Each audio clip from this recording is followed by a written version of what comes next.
Assalamualaikum warahmatullahi wabarakatuh. Hai semua, perkenalkan nama saya Konita Zulfa Zahra dengan NO MPM 2311021059. Di sini saya akan menceritakan ulang terkait ilmu ekonomi dalam praktik dengan judul kasus Mengapa Harga Surat Kabar Naik. Pada tahun 2006, harga rata-rata edisi harian surat kabar di Baltimore, Amerika Serikat adalah $0,50. Lalu, pada tahun 2007, harga rata-rata tersebut naik menjadi $0,75. Akibatnya, muncul 3 analisis yang berbeda dengan penjelasan masing-masing mengenai harga yang meningkat lebih tinggi ini.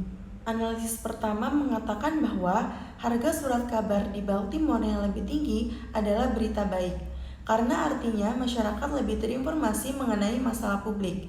Dengan adanya data ini, jelas bahwa warga Baltimore memiliki perhatian baru dan meningkat terhadap surat kabar.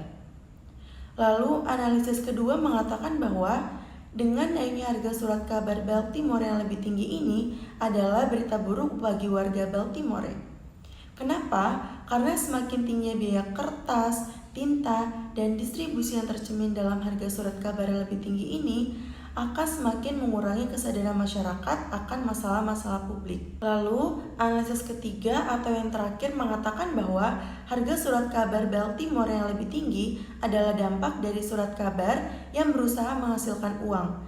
Karena semakin berkembangnya zaman, banyak konsumen yang beralih ke internet untuk mengakses berita secara gratis. Dari ketiga analisis tersebut, kita dihadapkan dengan 2 pertanyaan dalam melihat penjelasan. Yang pertama, apakah penjelasan-penjelasan tadi masuk akal berdasarkan apa yang kita tahu tentang prinsip ekonomi? Dan jika ya, dapatkah kita mencari tahu penjelasan mana yang berlaku untuk kasus kenaikan harga surat kabar di Baltimore? Analisis yang pertama berpendapat bahwa terdapat perubahan selera yang menguntungkan surat kabar, yang berarti pergeseran kurva permintaan ke kanan dan penawaran yang miring ke atas. Pergeseran seperti itu akan menghasilkan kenaikan harga. Maka dari itu, analisis pertama masuk akal. Lalu, analisis yang kedua mengatakan bahwa itu berfokus pada peningkatan biaya pembuatan surat kabar. Ini akan menyebabkan biaya produksi surat kabar naik dan menggeser kurva penawaran ke kiri. Dan kurva permintaan yang miring ke bawah juga menghasilkan kenaikan harga. Maka dari itu, penjelasan analisis kedua juga masuk akal. Lalu, bagaimana dengan analisis ketiga? Analisis ketiga jelas tidak pernah mengikuti kelas ekonomi. Kenapa? Karena akses berita gratis di internet adalah substitusi media cetak. Penurunan harga substitusi ini seharusnya menggeser permintaan surat kabar ke kiri.